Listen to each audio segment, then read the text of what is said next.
Hello everyone! Welcome back to this game!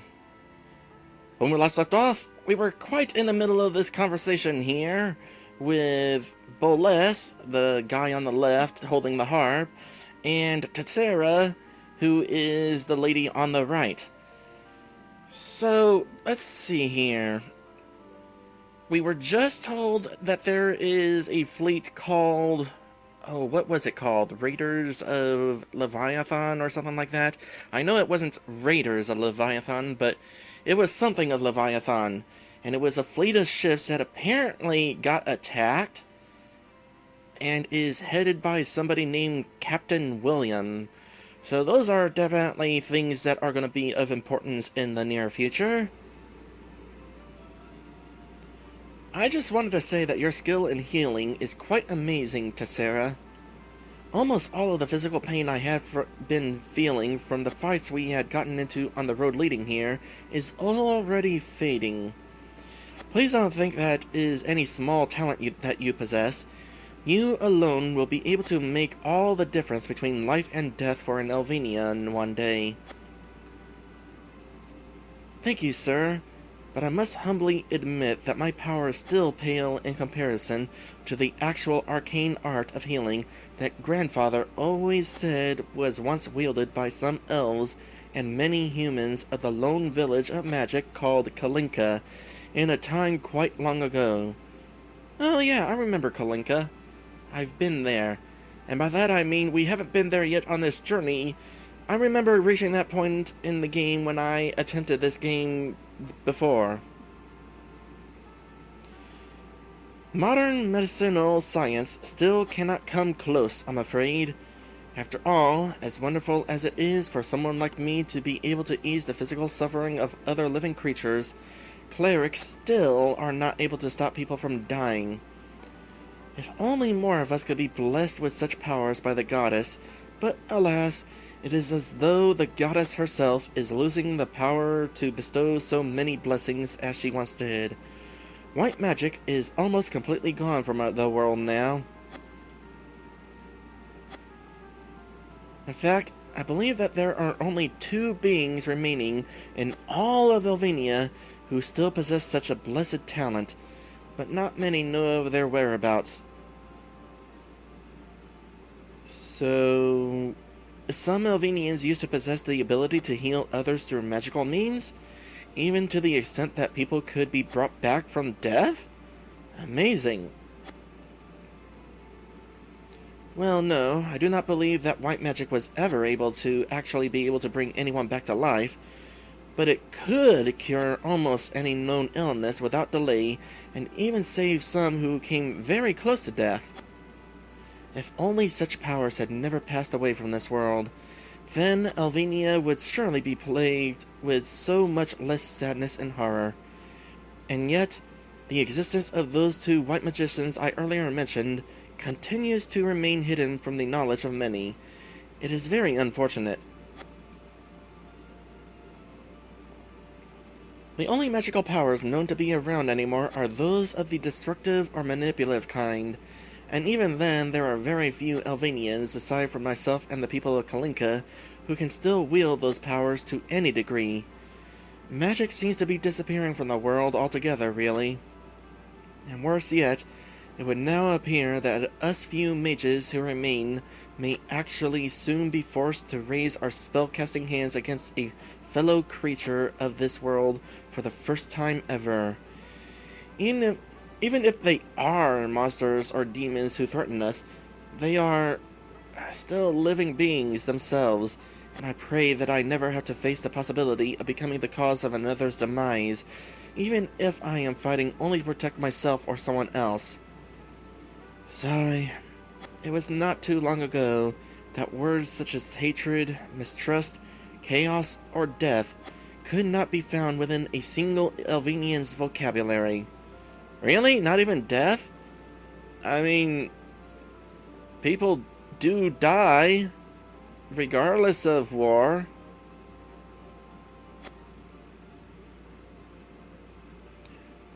But that is why people such as yourself, who still possess healing abilities at all, should never give up believing in the cause they uphold, Miss Tessera. Yes, dear sir, you are right.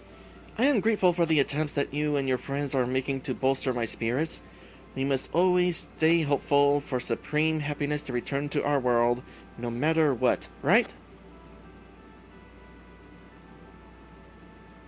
Hey man, I was thinking all this time, don't those powers of white magic that Tessera has been speaking of seem similar to the kind of magic that you used to save Lynn when we fought that sorceress whose face we couldn't see back in Sans Village? You know, I was actually thinking the same thing and was going to bring it up when I had the chance, but now I don't have to. Yes, I've been thinking the same thing. However, my skills are not near so developed as to be able to instantaneously bring back someone from the verge of death, like Tessera said some clerics were able to use their powers to do. I can only assume that, even though healing magic is supposed to be almost completely non-existent in Elvenia now, the reason I was able to come into possession of such a talent is simply that I am not from this world. Perhaps this goddess that we've heard some Elvenians speak of really does exist, and is placing the task of saving this world she cares for from the Dark Lord on our shoulders alone. How rude of her. It is probably best that no one learn of the healing powers I now wield as of yet, though, or any of the magic that you and Lynn can use, either, for that matter. Really, I am interested in hearing an explanation of why that is. If you lads are not in too much of a hurry to continue on your way, perhaps you can stay a while and allow us to become better acquainted. Okay, doke. Oh, and by that, you mean save. Alright, cool.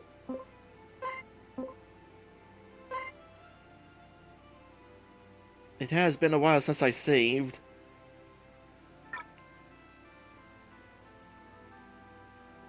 Oh! More importantly, we have reached the end of Memory Card 1, basically. So far we've had the opening, and now we've gone through this memory card of data. Basically, we're about to move on to Disc 2. Let me go ahead and swap out memory cards. I was smart enough to have them have the next memory card prepared ahead of time.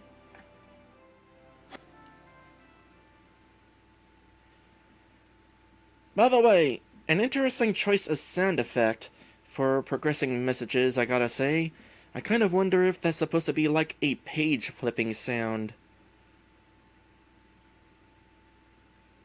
Doesn't entirely sound close enough to what I would expect from a page sounding, so I probably would have picked something else. Or possibly just not had any sound effect for changing pages.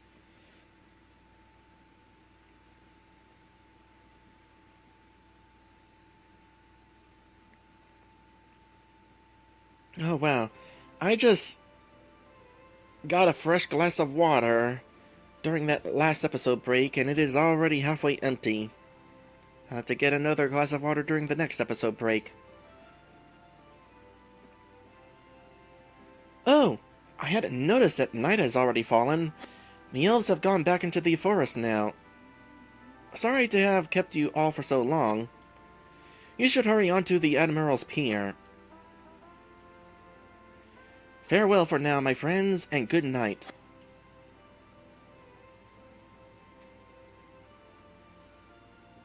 Yeah, everybody's gone now. Huh.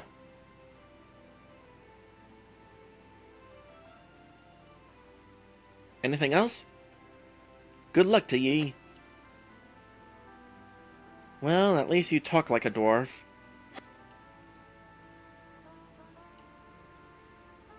Farewell for now, my friends, and good night. Nope. Well doesn't do anything. I wonder if there was anybody further to the right that I could have interacted with before night fell.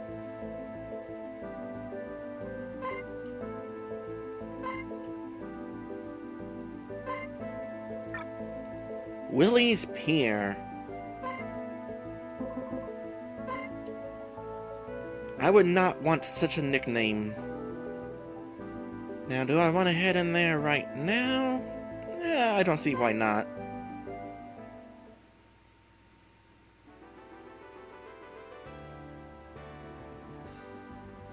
So what we got here? We got a ferry. Okay, sure. Of course there's going to be fairies in the fantasy world. Nothing else seems to be here, so what's up with you? You are an emerald-haired woman with wings. Hello! Are you the 3 human children that Mr. Poly-Ester said were coming to visit? What? What? How? How did that... How? My name is Paprika. Paprika Feleece. Pleased to meet you. Is this girl a fairy? Boy, this world just appears more and more like some little kid's imagination running wild. You know, considering how long it took for this game to be made, you're probably not too far off.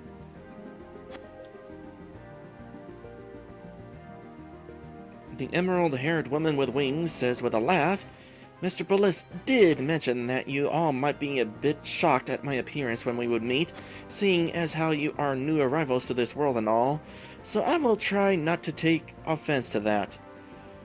We aren't actually known as fairies by most elves, but rather we belong to a class of demi-humans known as Poly-Esters. So they commonly refer to us by this formal name that Serena blessed our race with. The term fairy is just a common name that the humans have adopted for me and the rest of my kind, seeing as how we share a particular bond with them over any other race of creatures in Elvania. And from what Mr. Poly-Ester was able to describe to me about you all in the letter he sent, mail travels fast. I'll take a wild guess that in this other world known as the Earth from which you arrived, fairies are nothing more than a storybook race known to exist only in the overly vivid imagination of your typical human child. Am I correct? So Stripeback is making an observation. Polyesters like the fabric? This observation is an interesting one, especially considering this character here is named Paprika Feleece, which is like another fabric. However, I have been assured that this is entirely a coincidence. A very funny coincidence, I gotta say, but a coincidence.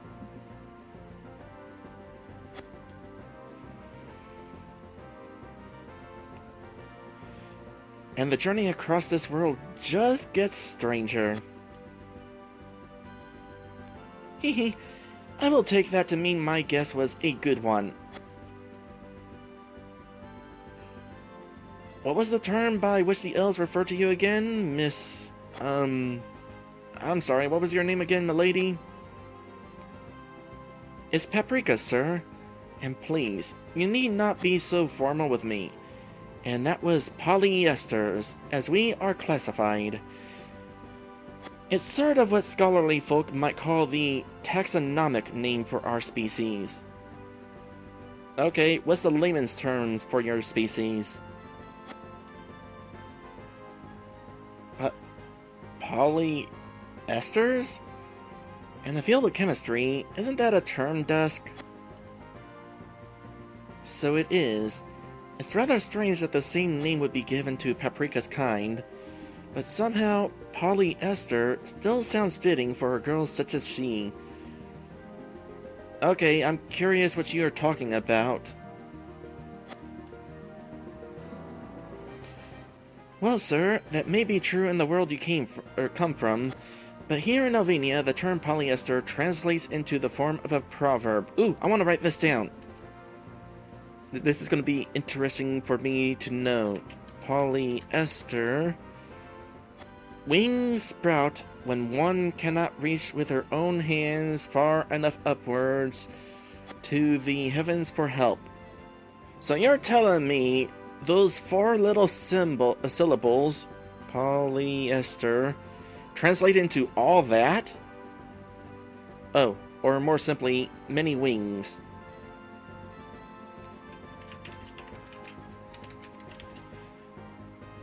In other words, is a Sarah's Night translation.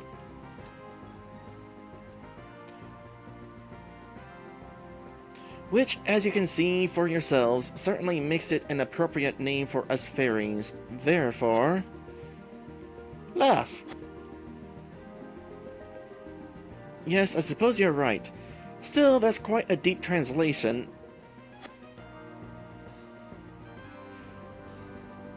Oh! A new person has arrived in the stream chat. Hello there, KetzelFeathers. Yep, RPG Maker for PlayStation 1. This is Arath. It is a game created by two people, Lantis and SK, and they wound up working on this game for 10 whole years. And so I am doing them a favor by showing it off to as many people as I am able. It's a pretty good game. Wordy, yes, but that is not necessarily a bad thing. Yes, well, bestowing names with such heartful meanings as that really was the kindest way the mother could think of to distinguish demi-humans from the rest. Creatures such as myself are called demi-humans because we share characteristics even further from similarity to those of humans than do either elves or dwarves. We're often thought of as more beast than human, at least in physical trait, but nonetheless, Serena still considers us her children as well as she does any other race, and us demi-humans are grateful just for that alone. Yeah, I can definitely agree to that. As far as everybody is aware, I am a spotted skunk dragon, and yet I am treated as well as any human, and I am thankful for that as well.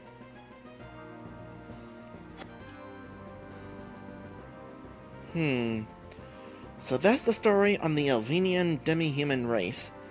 Oh, for context, basically these three characters talking to this fairy are from Earth and have found themselves transported into this fantasy world. We are really glad to have met someone like yourself then, Paprika. In most legends that we read about as little kids back on the Earth, demi-humans were one of those races that were always unloved and rejected by others out of prejudice against their unhumanly appearances. But your optimistic spirit suggests that that isn't the case at all when it comes to Elvenia.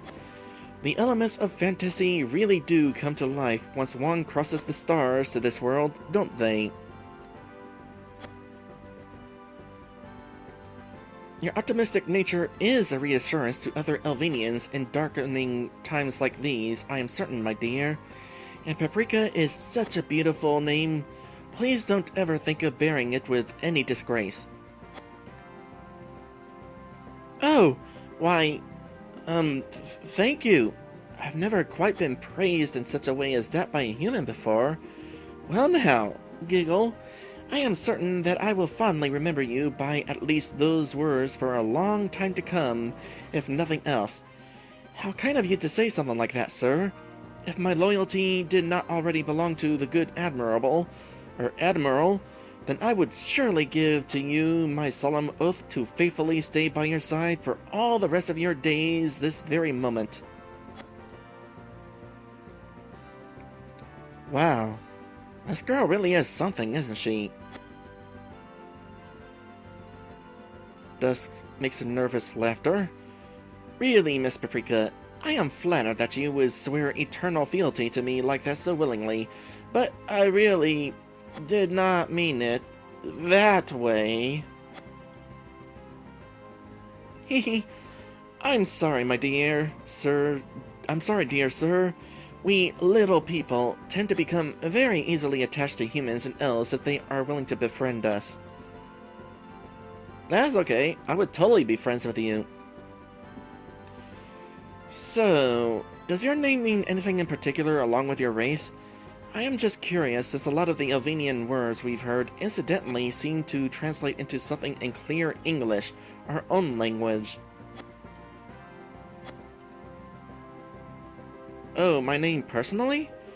Well, it's what my mother chose to give to me at the time of my birth, after the name of one of Elvenia's 4 kingdoms. Mother once told me that, like the once beautiful desert kingdom of Paprika was forever meant to be known by, my name means Eternity Sparkle.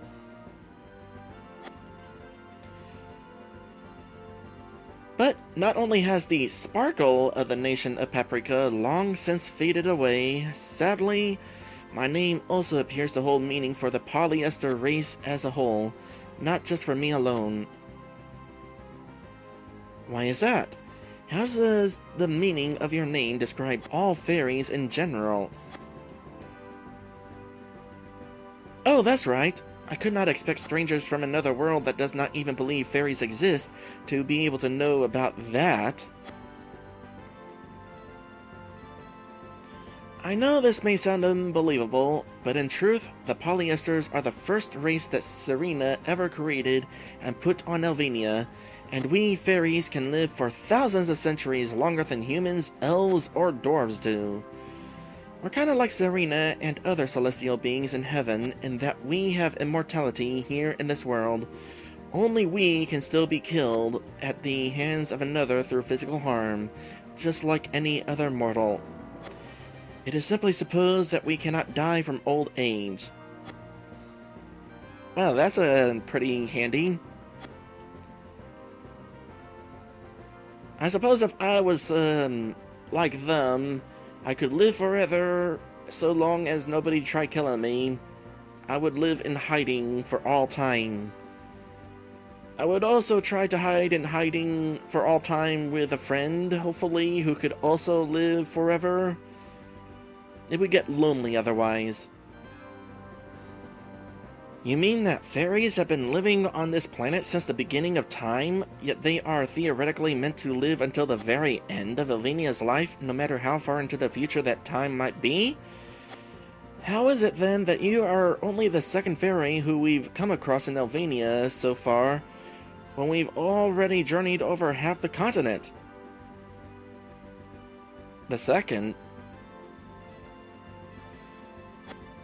I wouldn't know how long Elvenia has been around. Oh yeah, I remember where the first one was. The flirty one. I don't know how long Elvenia has been around, but I figure that this world would be crawling with your kind by now, if that were true. Paprika is blushing. Oh, well, that's because the only time that a fairy has ever been born was at the same time that Serena first created us.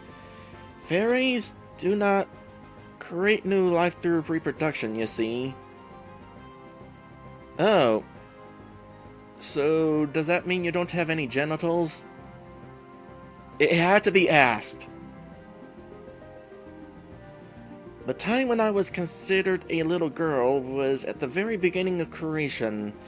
My mother was not called so by the fact that she had physically given birth to me, but I rather called her mother by my own designation, and she in turn happily loved and cared for me as any mother would for her child. That she did.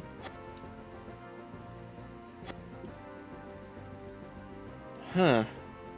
I think I get it. So, whatever happened to your father, then? I never had a father. Serena created all members of the Poly-Ester race to be of the female gender. Well, dang. I wish I had been created as a Poly-Ester. Getting to live forever and as female? It sounds like a pretty good deal to me. And you get to fly around.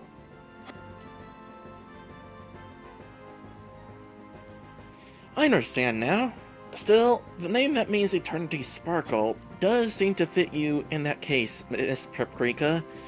You earlier said that the kingdom of Paprika, which your mother had named you after, had long ago lost its sparkle for whatever reason that may be. But take care that the present sparkle never leaves Paprika the person, okay? I'll, do my best to live up to such praise, sir. And now, we mustn't keep Admiral William waiting any longer. Please tell me your names so that I may go ahead of you and formally present the Admiral's guests to him, if you would allow me the honor. Certainly. The name's Uri Isley. It's a pleasure to meet you, I think. And the two with me are named Lynn and Dusk. Thank you. I'm glad to meet you all as well, Uri, Lynn, and Dusk. Please hold on just a sec.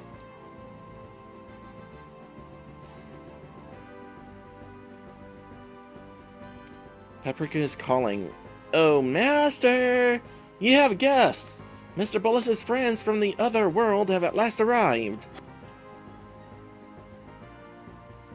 A gruff-sounding pirate says, "Aye, thank you for giving them the proper welcome for me, Paprika. Please bring in our aspiring adventurers." Right this way, my friends. The Admiral will be with you in just a few moments. Lynn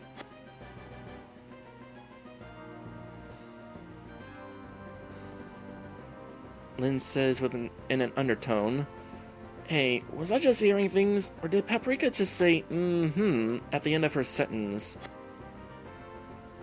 Yeah, it must be typical Poly-Ester lingo or something. Kinda like how some girls from the school that you and Dusk attend can't stop saying booyaka as a way of expressing enthusiasm. Sure. Was that really a thing, out of curiosity, at your school?